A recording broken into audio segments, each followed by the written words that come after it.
What if Kobe Bryant's $600 million fortune could be gone in less than 10 years? That's what people are asking now, because Stephen A. Smith just made a big statement. He said Vanessa Bryant is spending too much money, and she could be pushing Kobe's empire toward bankruptcy. The woman who once stood strong, now blamed for overspending, family fights, and bad choices. This is not just about money, it's about Kobe's name. And if Stephen A. is right, that name could be ruined very soon. Private jets, fancy trips, big lawsuits, sold homes. Even Kobe's businesses may be fading. If you think $500 million is enough to last forever, you're about to see how fast it can disappear. In the next few minutes, we'll look at Stephen A.'s claims, the court battles, the spending, the family drama, and the secret behind this money scandal. This is the fight between Stephen A. Smith and Vanessa Bryant. And the truth is just starting to come out. It started with one bold line.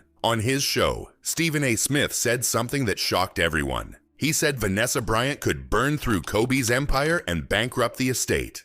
Those words hit like a storm. In minutes, they spread across Twitter, YouTube, and ESPN. Clips of the moment went viral. Fans froze.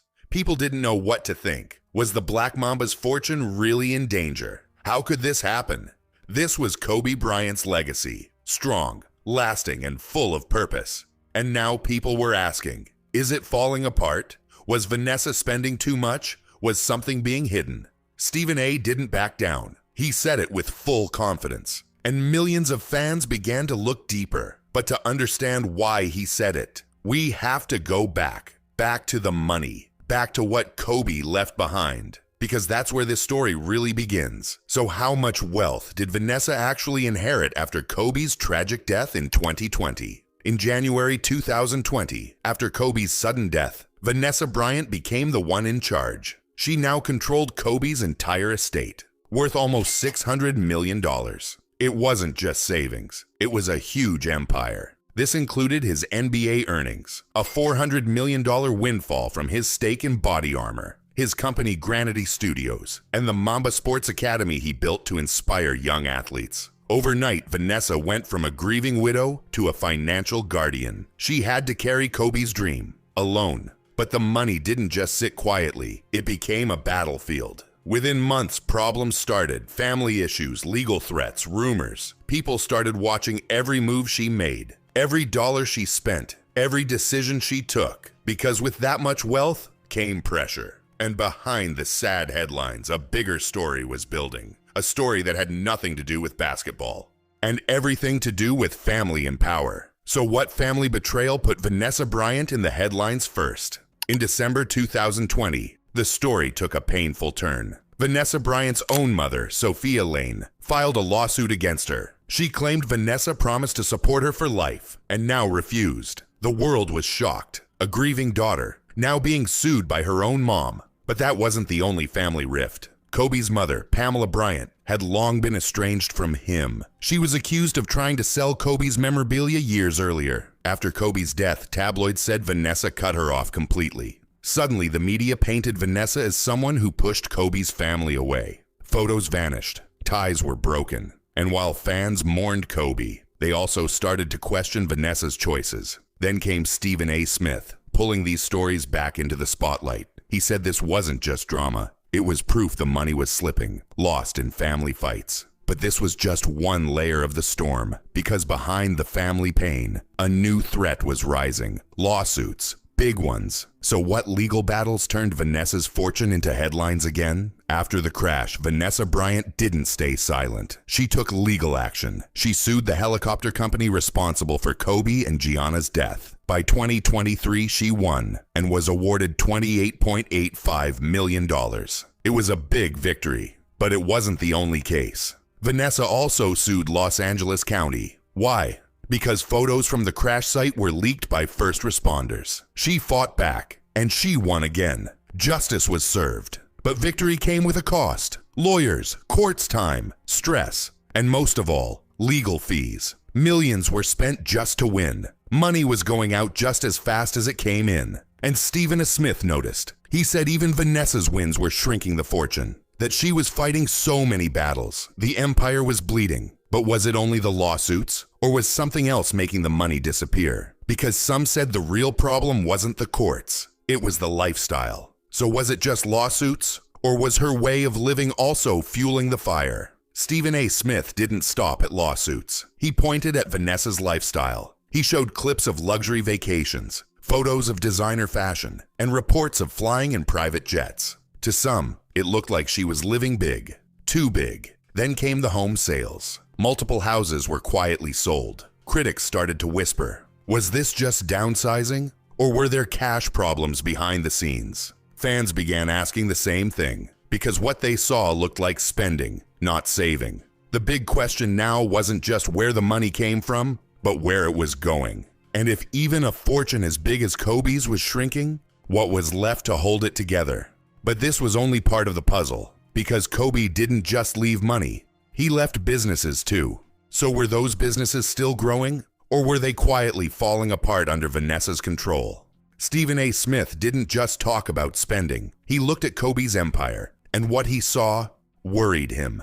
Granity Studios, the company Kobe built, had gone quiet. The Mamba Foundation, once full of projects, had slowed down. Even Nike made a move. In 2021, they cut ties with Vanessa. Kobe's shoe line was put on pause. For fans, that was a big red flag. One of the greatest names in sports, suddenly off shelves. In 2022, the deal came back, but some said the damage was already done. Momentum was lost. The brand felt colder. And to Stephen A., this wasn't just business. It was a sign. The empire Kobe built was fading, piece by piece, step by step. Even with money in the bank, the heart of the legacy was slowing down. And if that keeps happening, could this all really end in bankruptcy? Stephen A. Smith didn't just ask questions. He gave a warning. He said Kobe Bryant's estate could collapse within 10 years. His words were loud, and they moved fast. The clips went viral. Twitter exploded. YouTube was flooded. News shows picked it up within hours. What began as quiet concern turned into a full-blown scandal. People started calling it the Vanessa Bryant bankruptcy scandal. And suddenly the world was watching. Fans didn't know what to believe. Some said Vanessa was protecting the legacy, that she was doing everything to keep Kobe's name alive, that the lawsuits and spending were just part of grief, but others were not so sure. They pointed to the home sales, the legal costs, the faded businesses, the silence around Kobe's brand. And they asked, is this woman really guarding his dream? Or is she slowly letting it all fall apart? Was Vanessa a protector or a destroyer? The debate split the fan base. Famous voices joined in. The story was no longer private. It was public and painful. But under all the noise, one question still remained. The scandal was everywhere. But was it even real? Because sometimes what people say online isn't the truth. So what is the real story behind Stephen A.'s attack on Vanessa Bryant? Here's the truth. There is no bankruptcy filing, no court record, no financial collapse. The estate is still intact. The Nike deal is back. Granity Studios still exists. The Mamba Foundation is still helping young athletes. The big secret? The scandal lives more in media noise than in real numbers. What Stephen A. Smith exposed was fear, not fact. He pointed to spending, lawsuits, and silence. But the paper trail never said bankrupt. There was no headline reading Vanessa loses it all. No judge saying the empire was done. Still, something dangerous remains. Perception. Because sometimes what people believe becomes louder than what's true. And once the world sees smoke, they don't always wait for fire. Stephen A.'s words created a storm. And even without proof, the doubt spread fast. So yes, the fortune may still be there. But the question marks around it. They may never go away. And that brings us to the final question. Not about money, but about memory. So what does this really mean for Vanessa Bryant's legacy? The so-called bankruptcy scandal is built on talk, not proof. There are no documents, no court filings, no lost empire. Stephen A. Smith didn't show papers. He showed doubt. And in today's world, doubt spreads faster than truth. Perception can destroy what reality cannot. Vanessa isn't bankrupt. She's burdened. She's fighting grief, lawsuits, and loud voices. A $600 million fortune may still exist. But in the eyes of the media, it's already been broken. So now we ask ourselves, do we believe the facts or the fury of Stephen A.'s voice? Vanessa Bryant still holds what matters most, Kobe's trust, not just in life, but in everything he left behind. For their daughters, for his name, for the legacy he built with love and discipline. This scandal showed us something real. Even a $600 million fortune can feel fragile when judged by the public. Stephen A. Smith's words were loud, but the facts remain quiet. And somewhere between those two is the truth. If this story teaches us anything, it's that in the world of money, fame, and power, nothing is ever safe. So if you want more explosive stories like this, where reputations are tested and legends are challenged, hit subscribe, like the video, and join the conversation. And now tell us, do you think Stephen A. Smith was right to expose Vanessa? Or did he create a scandal that never existed?